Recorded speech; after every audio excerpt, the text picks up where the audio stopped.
সুপ্রিয় দর্শক আসসালামু আলাইকুম। Welcome back to my channel cooking studio by Orin. আজকের পর্বে আপনাদেরকে ঘরে থাকা সামান্য কিছু উপকরণ দিয়ে একেবারে রেস্টুরেন্ট স্টাইলে দারুণ মজার একটি চাইনিজ প্লেটার আপনাদের সাথে শেয়ার করব, যেটা আপনারা খুব সহজেই তৈরি করে নিতে পারবেন আর খেতে একদম হুবহু রেস্টুরেন্টের মতো হয়। অসম্ভব মজাদার এই চাইনিজ প্লেটার কিন্তু পরিবারের সবাই অনেক বেশি পছন্দ করবে আর অনেক মজা করে খাবে। একবার তৈরি করলেই বারবার তৈরি করার রিকোয়েস্ট আপনার কাছে আসতেই থাকবে। ফার্স্টে আমরা চিলি চিকেন তৈরি করব, তাই এখানে নিয়েছি প্রায় 250 গ্রাম পরিমাণ বোনলেস চিকেন আর চিকেনগুলোকে এরকম টুকরো করে কেটে নিয়েছি। এখন এর মধ্যে দিয়ে দিলাম হাফ চামচ পরিমাণ আদা রসুন বাটা, 2 চামচ পরিমাণ লাল মরিচের গুঁড়া, 1 চামচ পরিমাণ চিকেন মশলা, হাফ চামচ পরিমাণ লবণ, হাফ চামচ পরিমাণ লেবুর রস, হাফ চামচ পরিমাণ সয়া সস, 1 চামচ পরিমাণ চিলি সস, 1 চামচ পরিমাণ টমেটো সস। তবে আপনারা কিন্তু চাইলে এখানে চিলি সসটিকে বাদ দিতে পারবেন, শুধুমাত্র টমেটো সস দিলেই হবে। আর এর মধ্যে একটি ডিম ভেঙে দিয়ে দিচ্ছি। এরপর প্রথমে এই সমস্ত উপকরণগুলোকে একত্রে খুব ভালো করে মিশিয়ে নিচ্ছে। খুব ভালো করে মিশিয়ে নেওয়ার পর এখন আমি এর মধ্যে দিয়ে দিচ্ছি 2 চামচ পরিমাণ ময়দা। এরপর আবারও সবকিছুকে একত্রে খুব ভালো করে মিশিয়ে নিচ্ছে। সবকিছুকে একত্রে খুব ভালো করে মিশিয়ে নেওয়ার পর এখন এটাকে একটি সাইডে রেখে দিচ্ছি প্রায় 5 মিনিটের জন্য। এরপর এখন আমি চিকেন ফ্রাইয়ের জন্য চিকেনটাকে ম্যারিনেট করে নিব। তাই এখানে আমি 2 পিস নিয়েছি চিকেন আর এটা লেগ পিস। হাফ চামচ পরিমাণ দিয়ে দিলাম আদা রসুন বাটা, 1 চামচের 4 ভাগের 1 ভাগ পরিমাণ দিয়ে দিলাম লবণ, হাফ চামচ পরিমাণ দিয়ে দিলাম চিকেন মশলা, 1 চামচ পরিমাণ দিয়ে দিয়েছি টমেটো সস, 1 চামচ পরিমাণ দিয়ে দিয়েছি লাল মরিচের গুঁড়া আর এটা যেহেতু হাফ চামচ তাই আমি 2 চামচ করে দিয়ে দিচ্ছি। আর হাফ চামচ পরিমাণ দিয়ে দিলাম লেবুর রস। আপনারা চাইলে এখানে ভিনেগারও ব্যবহার করতে পারবেন। হাফ চামচ দিয়ে দিলাম সয়া সস। এরপর এর মধ্যেও একটা ডিম ভেঙে দিলাম। এখন সব কিছুকে একত্রে খুব ভালো করে মিশিয়ে নিচ্ছে।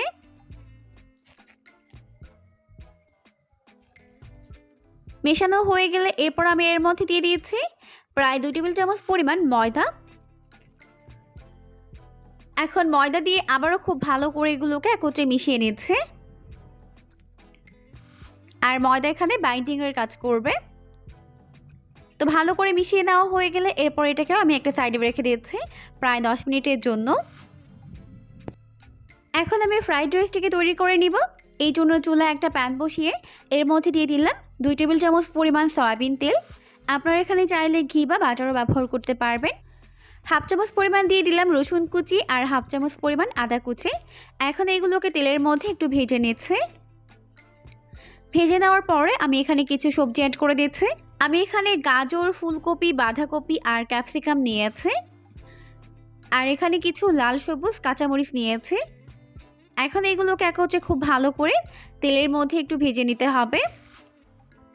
তো এই পর্যায়ে আমি এর মধ্যে দিয়ে দিচ্ছি হাফ চামচ পরিমাণ লবণ, হাফ চামচ পরিমাণ সয়া সস। এখন এইভাবে তেলের মধ্যে এগুলোকে ততক্ষণ পর্যন্ত ভেজে নিব যতক্ষণ না পর্যন্ত সবজিগুলো নরম হয়ে যায়। ভাজতে ভাজতে সবজিগুলো যখন একটু নরম হয়ে যাবে তখন এগুলোকে একটা সাইডে রেখে আমি এর মধ্যে 2টা ডিম ভেঙে দিয়ে দিয়েছি। এখন ডিমগুলোকে এইভাবে ক্রাম্বল করে নিচ্ছে। এরপর সবজির সঙ্গে খুব ভালো করে ডিমগুলোকে মিক্স করে নিচ্ছে। আর এই সবজিগুলো এখানে 1 কাপ করেছিল। তো এখন আমি এর মধ্যে আগে থেকে রান্না করে রাখা রাইস অ্যাড করে দিচ্ছি। এরপর খুব ভালো করে এভাবে মিক্স করে নিচ্ছে।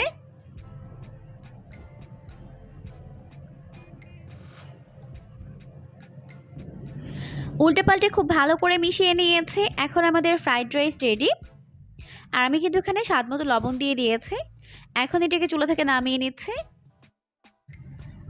এখন আমি চিলি চিকেনের জন্য চিকেনটাকে প্রিপেয়ার করে নিব। তো চুলায় একটা প্যান বসিয়ে যথেষ্ট পরিমাণে সয়াবিন তেল দিয়ে দিয়েছি।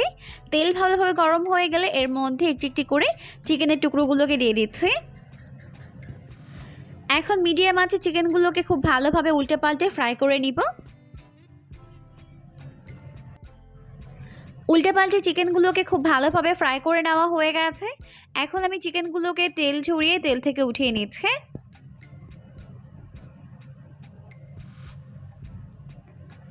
এরপর আমি চুলায় একটা প্যান বসিয়ে দিয়েছি। এর মধ্যে দিয়ে দিচ্ছি প্রায় 2 টেবিল চামচ পরিমাণ সয়াবিন তেল, হাফ চামচ পরিমাণ দিয়ে দিচ্ছি রসুন কুচি, আর হাফ চামচ পরিমাণ দিয়ে দিচ্ছি আদা কুচি। এখন এগুলোকে ভালোভাবে একটু ভেজে নিব। এরপর আমি এর মধ্যে দিয়ে দিচ্ছি 1 চামচ পরিমাণ টমেটো সস। এরপর ভালো করে একটু মিশিয়ে নিচ্ছি।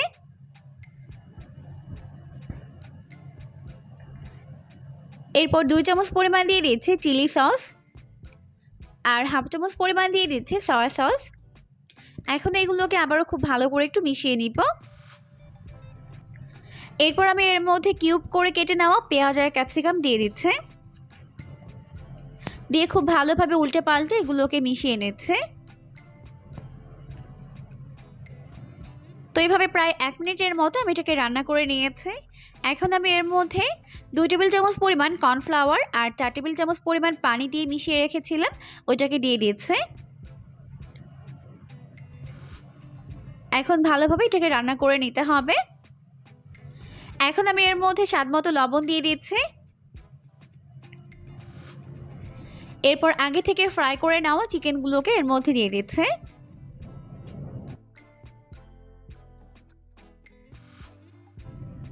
এরপর সবকিছুকে একত্রে খুব ভালো করে মিশিয়ে নিচ্ছে। তো ব্যাস হয়ে গেছে, এটাকে এখন আমি চুলা থেকে নামিয়ে নিচ্ছি। এখন আমি চুলায় একটা প্যান বসিয়ে যথেষ্ট পরিমাণে সয়াবিন তেল দিয়ে তেলটিকে ভালোভাবে গরম করে নিয়েছে। এরপর এর মধ্যে চিকেনের পিসগুলোকে দিয়ে দিচ্ছে। এখন এগুলোকে মিডিয়াম আঁচে উল্টে পাল্টে গোল্ডেন ব্রাউন করে ফ্রাই করে নিব। তো এখন আমার চিকেনগুলোকে ফ্রাই করে নেওয়া হয়ে গেছে। এখন আমি এগুলোকে তেল ঝরিয়ে তেল থেকে উঠিয়ে নিচ্ছি। এখন আমি ফ্রাইড রাইসগুলোকে সার্ভ করে নিচ্ছি। তো দেখতেই পাচ্ছেন লুকটা কত বেশি আম্মি হয়েছে, খেতেও কিন্তু হয়েছে দুর্দান্ত মজার। অবশ্যই রেসিপিটিকে ফলো করে বাসায় ট্রাই করবেন, দেখবেন পরিবারের সবাই এটাকে অনেক বেশি পছন্দ করবে আর অনেক মজা করে খাবে। পরবর্তী ভিডিও দেখার আমন্ত্রণ জানিয়ে আজকের মতো এখানেই বিদায় নিচ্ছি। সবাই অনেক বেশি ভালো থাকবেন। আল্লাহ হাফিজ।